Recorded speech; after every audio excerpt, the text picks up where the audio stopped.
مساء الخير، معاكم كريستين وهقول لكم كل حاجة عن التسويق. في الحلقة بتاعتنا النهاردة احنا زي ما قلنا قبل كده ان احنا لازم يكون معانا منتج. طب المنتج ده هنبيعه لمين وفين وازاي؟ 3 أسئلة لازم هنجاوب عليهم النهاردة. مبدئيا، هنبيعه فين؟ مفيش واحد عايش لوحده على الأرض كلها، احنا مش عايشين في جزيرة، فأكيد هيبقى ليكي معارف. طيب تعالوا ناخد من كل حاجة، هناخد منهم 10. اول حاجه، اصحاب الجروبات اللي عندك.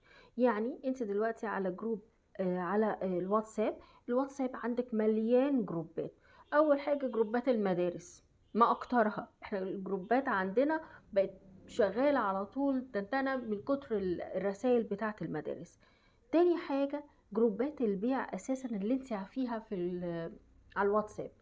تالت حاجة الجروبات العادية اللي هي عائلية واللي هي بتاعت أصحابك.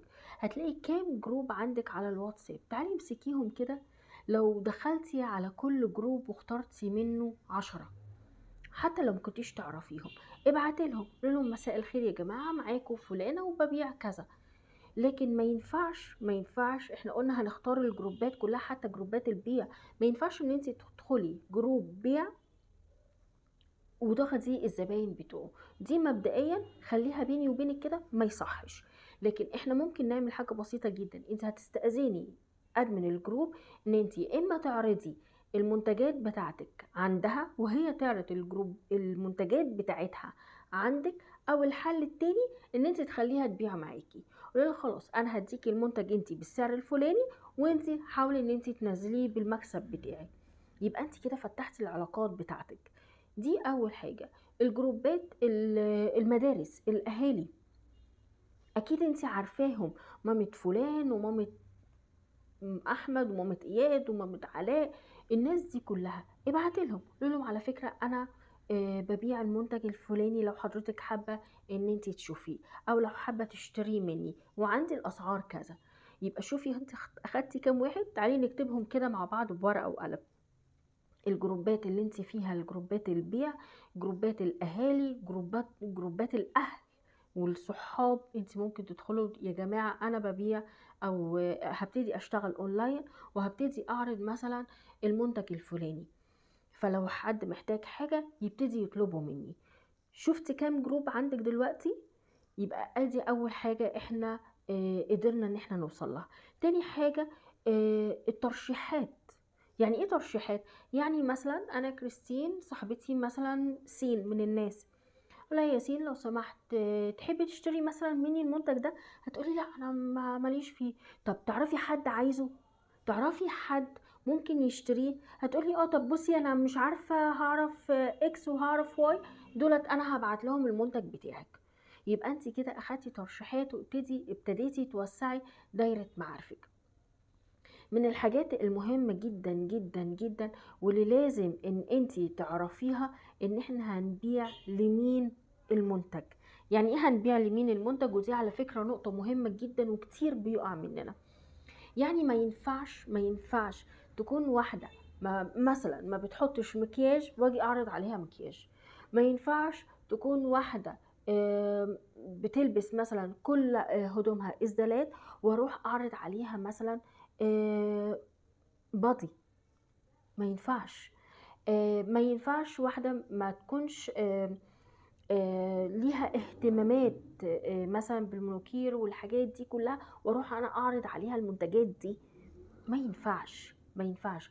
لازم اعرف كل واحدة اهتماماتها ايه. من شكلها بيبان عليها. يعني في واحدة مهتمية جدا جدا جدا بالمطبخ، تحب تعمل حلويات، تحب تعمل اكل، تحب تعمل اصناف كتيرة. دي اللي ممكن اعرض عليها منتجات بلاستيك هتساعدها في المطبخ، وهقدر ان انا اكلمها واقنعها خدي المنتج دوت عشان المنتج ده هيساعدك في الوصفة الفلانية، او هتقدري تحفظي فيه الاكل لمدة طويلة، او هتقدري ان انتي تعملي الكيك في الفرن مثلا وما يلزقش مثلا. لكن ما ينفعش اجي اقول لها طب بصي وانتي بتعملي بقى الحاجة بتاعة المطبخ دي والاكل بتاع المطبخ، خدي حطي بقى روج وحطي مكياجات وكده. لو اخدت منتج واحد مش هتاخد التاني، يعني ان ده مش اهتمامها. لكن وبرضه في نفس الوقت ما ينفعش اجي لطالبة جامعيه او طالبه في ثانويه عامه، شغاله مذاكره ليل نهار، لا لا بصي بقى تعالي، خدي بقى منتجات بلاستيك، وخدي حاجات للشعر وحاجات. هي ما عندهاش الوقت لده. فلازم ادور على كل واحد واهتماماته ايه. خلي بالكم من النقطة دي جدا، ان النقطة دي كتير بيقع فيها ويكتشف ان الناس مش بتشتري مني. مثلا واحدة ما عندهاش اطفال، او لسه مثلا ما اتجوزتش، ما ينفعش اعرض عليها هدوم بيبي. يا جماعة حاولوا تفكروا، المنتج ده انا هعرضه لمين؟ انا هعرض المنتج بتاعي لمين؟ آه يعني من الحاجات برضو اللي انا حباها ان احنا نراعي نفسية اللي حوالينا، بالذات في موضوع الاطفال والحاجات دي كلها. اراعي نفسيه اللي حوالينا. واحده ما عندهاش اطفال ما ينفعش ان انا اروح اعرض لها منتجات بيبي وشامبوهات بيبي ايه. لكن ممكن يكون واحده عندها اطفال مهتميه بيهم جدا، اعرض عليها المنتجات دي ان هي ممكن تاخد مني. فدي خلوها دايما في دماغكم، اشوف الشخص ده اهتماماته ايه كاهتمامات، وان انا اديله المنتج بتاعي. ما ينفعش مثلا شاب واعرض عليه برفانات حريمي. يعني بصوا مفيش، مش نافعه في حاجات كده مش هتيجي معاكي خالص، ومش هتبيعي، هتقف، هتلاقي الدنيا وقفت. فدي اهم حاجه ان انا اعرف ان انا هبيع المنتج لمين. انا دلوقتي عارفه واحده مهتميه جدا بالمظهر الخارجي عندها، يعني بتحب المكياجات وبتحب دي ممكن اعرض عليها المكياج بتاعي، هتاخد مني. مهتميه جدا ببشرتها، اعرض عليها منتجات البشره كلها. مهتميه جدا بشعرها، اعرض عليها منتجات الشعر. تمام. فدي حاجه كده نخليها معانا. في حاجة كمان لازم انا اللي ابتدي واقول له احتياجه. يعني ايه ان انت تقولي للشخص اللي قدامك احتياجه؟ انت شايفاه، انت شايفة مثلا ان المدام اللي واقفة قصادك مهتمية جدا باولادها، بتحافظ جدا على صحتهم، مهتمية بالاكل الصحي، مهتمية بكل حاجة. يبقى في الوقت ده انا ممكن اقول لها على فكرة انت محتاجة منتجات لحفظ الاكل، منتجات صحية، علب بلاستيك صحية تحفظ الاكل. يبقى انت اللي ابتديتي باحتياجها، وابتديتي ان انت تقولي لها ليه هي هتحتاج المنتج ده. يعني مثلا انت حضرتك لما بتحطي مثلا السلطة في علبة تانية، السلطة دي بتبوظ بسرعة، لا تعالي حطيها في العلبة دي، دي هتحميها من البكتيريا وهتحميها، فهتقدري ان انت تحافظي عليها مدة اطول. الكيك مثلا انت بتعملي الكيك بينشف معاكي على طول، لكن لو حطيتيه في العلبة دي مش هينشف معاكي والولاد هيقدروا ياكلوه. فانت لازم تقولي احتياج الشخص اللي قصادك، وتقولي له هو محتاجه ليه. وزي ما قلنا ما ينفعش اجي لطالبه جامعيه اقول لها اصل انت محتاجه علبه للكيك عشان هتنشف، هي اساسا مش عارفه الكيك بيتعمل ازاي عشان انت تقولي لها الكلمتين دولت. فنخلي بالنا كده ان احنا كل واحد واحتياجه، ولازم انا اللي اقول الاحتياج للشخص نفسه. لازم يكون عندي دماغ كده بفكر فيها، بفكر الشخص اللي قصادي دوت محتاج ايه، عايز ايه. فساعتها هقدر اقنعه بالمنتج اللي معايا او بالمنتج اللي انا هبيعه. دي حاجة تانية. من الحاجات المهمة برضو الرسائل. يعني ايه رسائل؟ احنا قلنا ان احنا عايزين ننشر المنتج بتاعنا. طول ما انتي قاعدة، انت لو شفتي الوقت اللي انتي قاعدة فيه على الموبايل من غير اي شغل، هتلاقي مثلا قاعدة نقول ساعة، هتبقى قليل شوية. ده حتى لو واحدة معاها اطفال ما بتقعدش الساعة دي، لا ممكن تقعد 3 4 ساعات على الموبايل. طبعا مش ورا بعض بس متقطعين، بس بتقعد. طيب في الوقت ده هقولك على حاجة، في الوقت ده خدي المنتج بتاعك في صورة وحطي مثلا عبارتين عليه او جملتين عليه، اشرحيه. آه، خلي دايما في اسلوب شيق للمنتج بتاعك. ممكن ما تكتبيش السعر، انتي حرة. وابتدي ابعتيه رسائل على الخاص. ابتدي مثلا حطي ريفيو انتي وصلك عن المنتج بتاعك ده، وابتدي ابعتيها للناس على الخاص. الناس اولا هيتشدوا للمنتج جدا، هيكون هو دوت اللي قصادهم، هو يعني هي الرساله دي اللي طالعالي. لكن ما ينفعش مثلا ان انا بعت.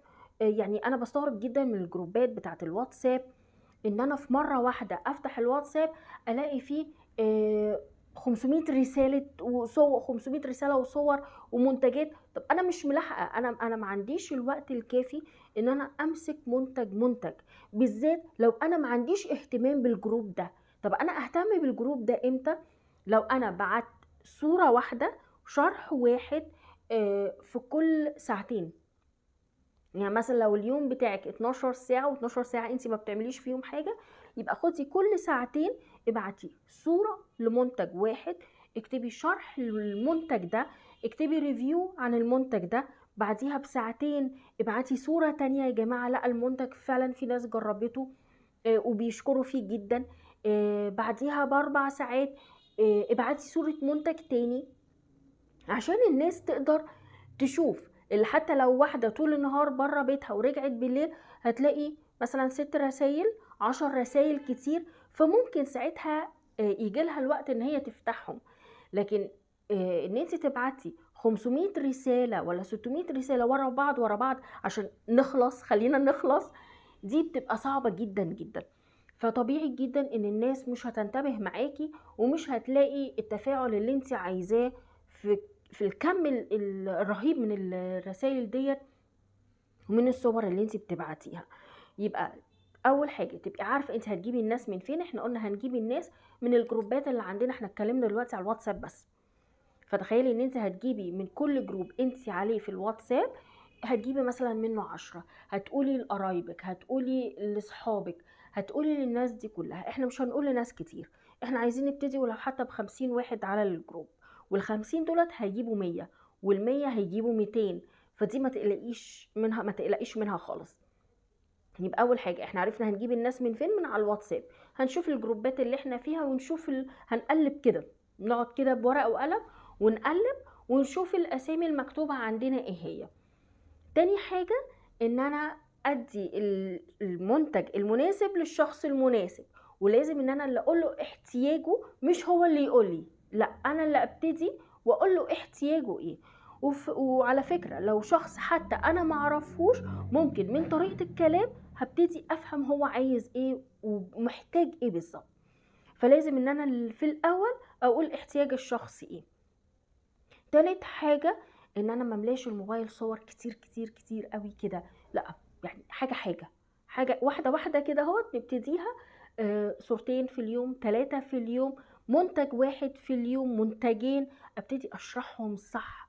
اطلع حتى يعني احنا جينا في مرة في شركة من الشركات اللي كنت اشتغلت فيها، ان احنا طلعت منتج من الكتالوج وطلعت مكوناته وابتديت اشرح المكونات بتاعته، مكون وحاجة حاجة فيه، علشان يعرفوا الحاجة دي معمولة من ايه او بتعالج ايه بالظبط في اذا كان للبشرة يعني. فبتعالج ايه، بتعمل ايه، مكوناتها ايه. وطبعا الموضوع دوت لقيته جايب طبعا صدى حلو جدا. لقيت في دكاتره موجودين على الجروب اول ما سمعوا تمام ده الماده دي بتعمل كذا، ايه ده هي موجوده على في الكريم دوت، احنا ما كناش نعرف. فلما تمسكي منتج واحد وتشرحيه صح، تشرحي مكوناته صح، تفهميه صح، هتقدري ان انت تبيعي منه كتير جدا. وده كان في الشهر ده احنا عملنا منه مبيعات غير طبيعيه. فالمحاضره بتاعت النهارده هي كانت صغننه شويه، بس انا حبيت ان انا اقول لكم معلومات فيها تقدروا ان انتوا تشتغلوا، ولو حاجه مبدئيه كده نبتدي نشتغل فيها لغايه ما هنشرح كل حاجه بالتفصيل. شكرا ليكم، وانا تحت امركم في اي تعليقات، وتحت امركم في اي تفاصيل، وتحت امركم برضو في اي حاجه. لو اي كومنت انا هرد عليكم وشكرا ليكم.